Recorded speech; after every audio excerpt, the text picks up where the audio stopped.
गंडापुर साहब से क्या गलती हुई जिस वजह से इमरान खान साहब ने अली अमीन गंडापुर साहब को हटा दिया? तो देखें, एक तो गंडापुर की सोच में जो सबसे बड़ी गलती थी वो ये थी कि एस्टेब्लिशमेंट पर दबाव बढ़ाने की बजाय वो एस्टेब्लिशमेंट से बातचीत करने में दिलचस्पी रखते थे।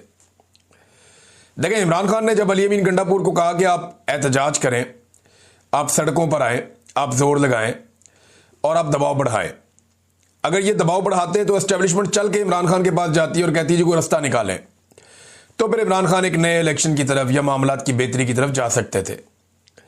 लेकिन गंडापुर ने खुद ही एस्टेब्लिशमेंट से बातचीत शुरू कर दी। 2 मरतबा एस्टेब्लिशमेंट ने उन्हें गायब किया, फिर वो वापस आ गए उन्होंने दोनों दफा अलग अलग कहानियां सुना दी।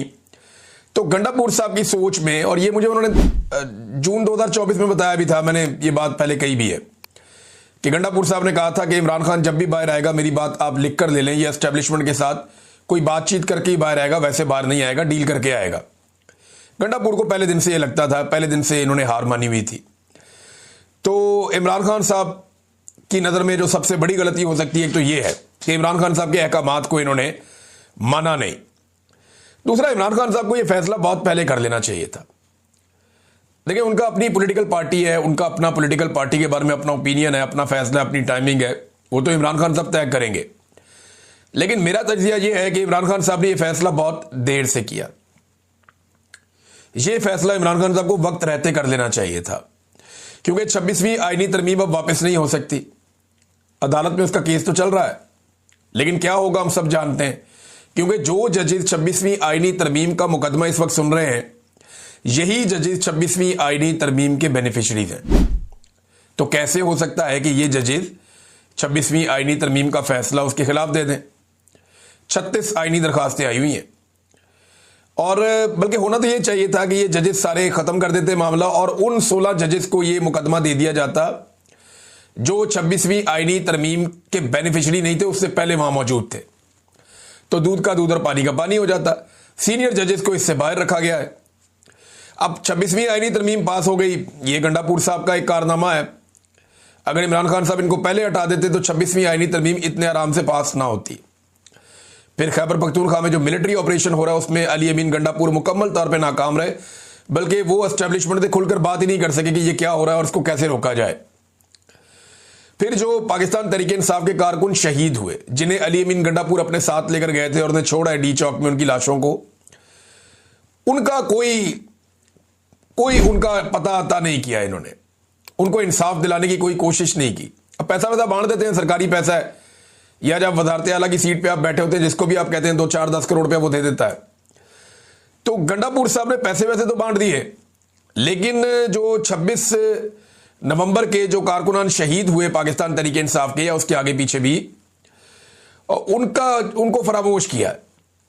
यह भी ना होता अगर इमरान खान साहब गंडापुर साहब को वक्त से हटा देते। फिर गंडापुर साहब ने ना बहुत सारे झूठ बोले अपनी वजारत आला के दौरान। यानी पाकिस्तान की तारीख का अगर कोई सबसे झूठा वजीर आला करार दिया जाए तो वो गंडापुर साहब को दिया जा सकता है। उसकी वजह यह है कि इससे पहले किसी वजीर आला को इतना झूठ बोलना नहीं पड़ा। यानी वजीर आला को पता होता था कि यार मैं ना भी बोलूंगा गुजारा चल जाएगा, ये कह देता हूं, चलो थोड़ा बहुत इधर उधर कर लेते थे। हालांकि बड़े बदतरीन वजीर आला है मुख्तलिफ सूबों में, लेकिन गंडापुर साहब ने अपनी पार्टी को मुतमईन रखने के लिए, इमरान खान साहब के कारकुनों को मुतमईन रखने के लिए इन्होंने बहुत झूठ बोले। नॉर्मली जो वजीर आला झूठ बोलते हैं वो पकड़े नहीं जाते, लेकिन गंडापुर साहब के ऐसे झूठ हैं कि अब बाकी सारी जिंदगी उनकी इन झूठों को सच साबित करने में या इन झूठों से जान छुड़ाने में गुजर जाएगी।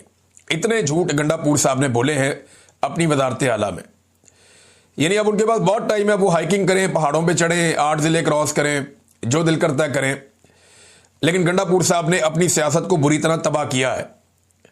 अब देखना यह है कि अली अमीन गंडापुर शेर अफजल खान मरवत बनेंगे, उस्मान बुज़दार बनेंगे, परवेज खटक बनेंगे, महमूद खान बनेंगे या फयाजुल हसन चौहान बनेंगे।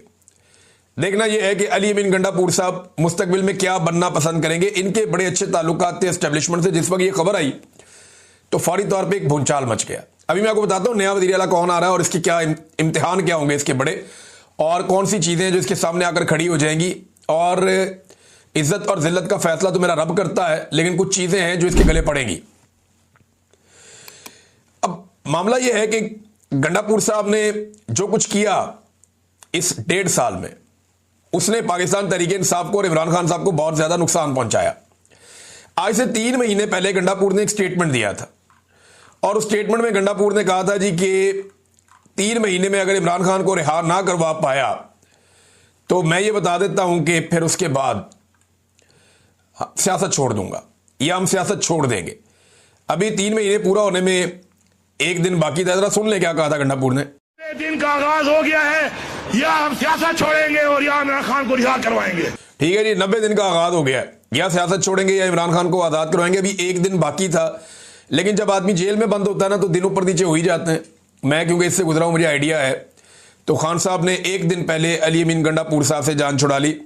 अब गंडापुर साहब के पास अभी भी 24 घंटे बाकी हैं, या तो वो इमरान खान को छुड़वा लें या वो सियासत छोड़ दें, दोनों में से एक चीज कर दें। अच्छा, सबसे बड़ा धचका एक तो गंडापुर को लगा इमरान खान ने जब कहा कि इनको अब हटा दो। गंडापुर को आइडिया तो था कि उनको हटा दिया जाएगा जो उन्होंने काम किए हुए थे, लेकिन फिर भी उन्हें लगता था कि मैं और टाइम मैनेज कर लूंगा। लेकिन एस्टेब्लिशमेंट को बहुत बड़ा धचका लगा। एस्टेब्लिशमेंट ने पाकिस्तान के टीवी चैनल्स के ऊपर खबरें चलवाई कि नहीं नहीं ऐसा कुछ नहीं हुआ, अभी कोई फैसला नहीं हुआ, यह खबर गलत है। बाकायदा एस्टेब्लिशमेंट में एजेंसियों के सीनियर ऑफिसर्स ने कॉल करके दबाव डलवा के अपने लोगों के जरिए से मीडिया के ऊपर खबरें चलवाई कि यह खबर चलाओ कि गंडापुर को इमरान खान ने अभी नहीं हटाया।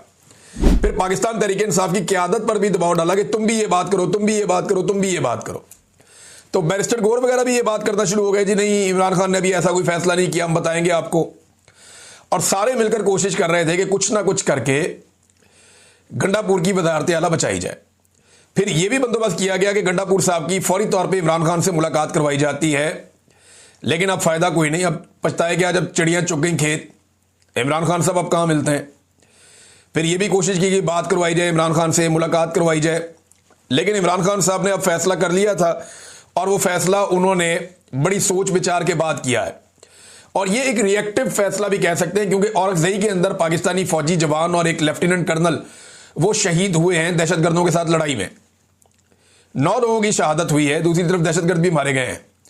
अब इमरान खान साहब लगातार ये कह रहे हैं कि दहशतगर्दी के खिलाफ जंग में हमारे जवानों को ईंधन बनाया जा रहा है और ये सिर्फ डॉलरों के लिए काम किया जा रहा है, मादनियात के लिए काम किया जा रहा है, या अमेरिका की और मगरबी ममालिक की खुशनुदी के लिए।